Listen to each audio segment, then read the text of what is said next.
Dalam setiap sorakan ada denyutnya, dalam setiap perlawanan ada ceritanya. Di sinilah fakta bertemu emosi dan analisis bertemu aksi. Salam sejahtera, selamat datang ke Nadi Sukan, Denyut Dunia Sukan. Salam sejahtera, kembali lagi di channel Arena Rakyat, tempat isu jadi bualan. JDT sekali lagi berada di pentas paling berprestij Asia dan kali ini undian Liga Juara-Juara Asia Elit atau ACLE musim 2026 sampai 2027 seolah-olah membuka satu laluan yang cukup menarik buat Harimau Selatan. Tetapi persoalannya, adakah laluan ini benar-benar mudah seperti yang dilihat di atas kertas atau sebenarnya JDT sedang menunggu satu lagi ujian besar yang boleh mengubah segala-galanya? Menurut laporan harian Metro, laluan Johor Darul Takzim untuk menempah tiket kepusingan kalah mati ACLE musim 2026 sampai 2027 dilihat lebih terbuka selepas undian peringkat Liga menyenaraikan 8 lawan yang bakal dihadapi skuad kendalian Cisco Munoz. JDT akan berdepan 4 wakil ASEAN, 3 klub Korea Selatan dan sebuah pasukan dari Australia. Secara keseluruhan, JDT akan beraksi dalam 8 perlawanan di Zon Timur. Antara lawan paling mencuri perhatian sudah tentu Buriram United dari Thailand. Pertemuan ini bukan sesuatu yang asing kerana kedua-dua pasukan akan bertemu buat kali ketiga berturut-turut dalam saingan elit Asia.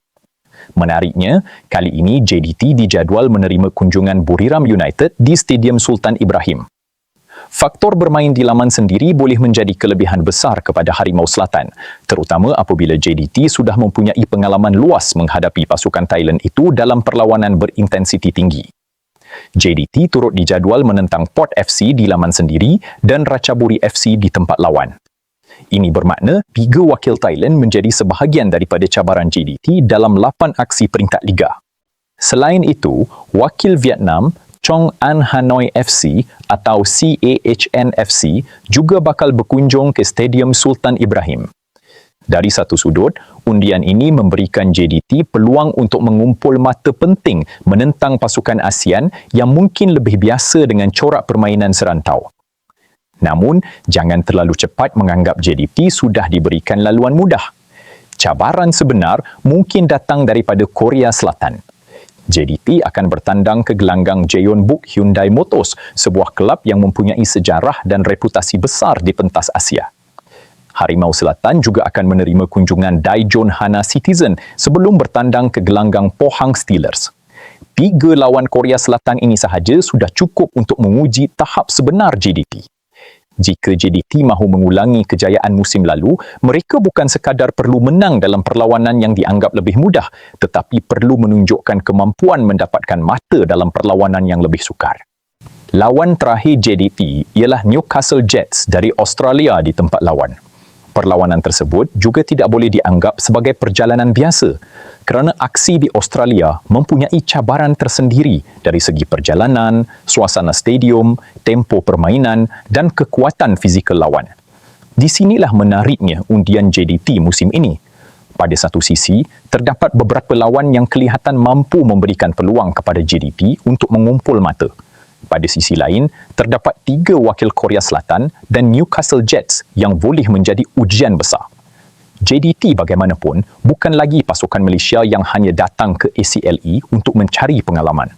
Musim lalu, Harimau Selatan mencipta sejarah apabila menjadi kelab Malaysia pertama melangkah ke kelompok 8 terbaik kejohanan elit Asia tersebut. Kemaraan itu membuktikan JDT sudah mampu bersaing dengan kelab-kelab besar Asia.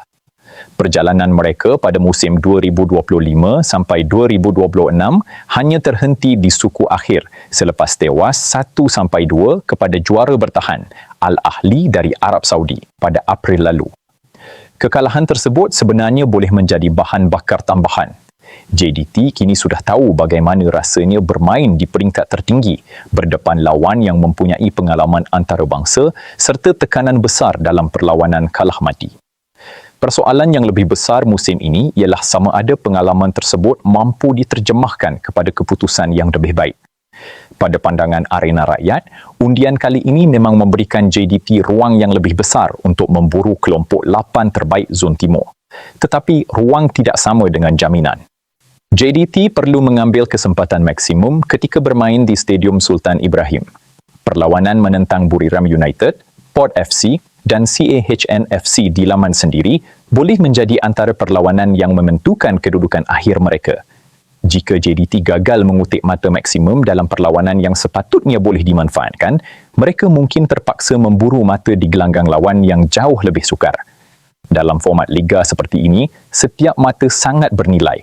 Satu keputusan seri yang kelihatan kecil boleh menjadi sangat penting pada penghujung kempen. Begitu juga satu kekalahan yang tidak dijangka boleh menyebabkan kedudukan berubah secara drastik. Lebih menarik, JDT kini mempunyai reputasi yang semakin besar di Asia. Pasukan lawan tidak lagi melihat Harimau Selatan sebagai kelab yang boleh dipandang ringan. Kejayaan musim lalu sudah memberi isyarat bahawa JDT mampu menumbangkan pasukan yang mempunyai nama lebih besar. Ini boleh menjadi kelebihan dan pada masa sama menjadi tekanan. Lawan mungkin datang dengan persiapan lebih rapi, manakala JDT perlu bermain dengan disiplin tinggi untuk mengelakkan kesilapan kecil dihukum. Apabila reputasi meningkat, setiap perlawanan juga datang bersama jangkaan yang lebih tinggi. Peranan Xisco Munoz juga bakal menjadi perhatian. Pengendari itu sudah mempunyai pengalaman bersama pasukan dan kini perlu menggunakan segala pengetahuan tersebut untuk membentuk strategi berbeza mengikut karakter setiap lawan. Menentang pasukan Thailand, JDT mungkin memerlukan pendekatan berbeza berbanding ketika bertemu kelab Korea Selatan. Begitu juga ketika menghadapi Newcastle Jets yang mempunyai karakter permainan tersendiri. JDT tidak boleh hanya bergantung kepada kekuatan individu. Untuk bertahan dalam 8 perlawanan peringkat liga, mereka memerlukan konsistensi, kedalaman skuad dan kemampuan menekalkan tahap prestasi walaupun jadual padat. Satu lagi perkara yang menarik ialah faktor tekanan. Apabila JDT sudah pernah mencapai suku akhir, sasaran musim ini secara automatik menjadi lebih tinggi. Jika musim lalu dianggap sejarah, musim ini peminat mungkin mahu melihat sesuatu yang lebih besar. Mungkin pusingan 8 terbaik sekali lagi. Mungkin separuh akhir.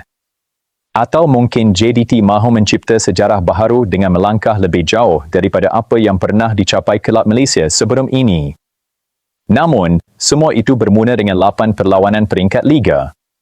Dan di sinilah JDT perlu berhati-hati. Jangan terlalu terpesona dengan undian yang kelihatan mesra. Dalam pertandingan elit Asia, satu kesilapan boleh mengubah momentum seluruh kempen. Buriram United bukan lawan mudah. Jeonbuk bukan lawan biasa. Pohang Steelers mempunyai pengalaman besar. Titian juga boleh menjadi ancaman. Newcastle Jets pula menanti di tempat lawan. Jadi, walaupun laluan JDT kelihatan lebih cerah, jalan menuju pusingan kalah mati tetap penuh dengan perangkap. Persoalan paling menarik sekarang ialah, mampukah Harimau Selatan memanfaatkan undian ini untuk sekali lagi menempatkan diri dalam kelompok terbaik Asia? Kalau JDT berjaya menguasai perlawanan di laman sendiri, mengutip mata penting di Thailand dan Vietnam serta mencuri keputusan positif di Korea Selatan dan Australia, peluang untuk mara pasti menjadi semakin besar. Tetapi jika JDT kehilangan mata dalam perlawanan yang dianggap mampu dimenangi, mereka mungkin akan berdepan tekanan besar pada aksi-aksi terakhir. Bagi arena rakyat, inilah ujian sebenar JDT musim ini. Bukan sekadar membuktikan mereka mampu bermain di Asia, tetapi membuktikan mereka mampu menekalkan standard sebagai kelab yang kini sudah mempunyai reputasi di pentas elit. Laluan mungkin cerah, tetapi tiket kepusingan kalah mati belum menjadi milik sesiapa. JDT sudah mempunyai pengalaman. JDT sudah mempunyai kualiti. JDT juga sudah mempunyai sejarah yang perlu dipertahankan. Kini tinggal satu persoalan sahaja, mampukah Harimau Selatan menukar undian yang dianggap lebih menguntungkan ini menjadi satu lagi kempen bersejarah? Apa pula pandangan anda mengenai undian JDT dalam akhir musim 2026 sampai 2027? Adakah anda melihat Harimau Selatan mampu mara ke pusingan kalah mati, atau 3 pasukan Korea Selatan dan Newcastle Jets bakal menjadi penghalang terbesar? Kongsikan pendapat anda di ruangan komen. Jika anda suka kandungan seperti ini, jangan lupa tekan butang like, share dan subscribe. Terima kasih kerana menonton Arena Rakyat. Tempat isu jadi bualan.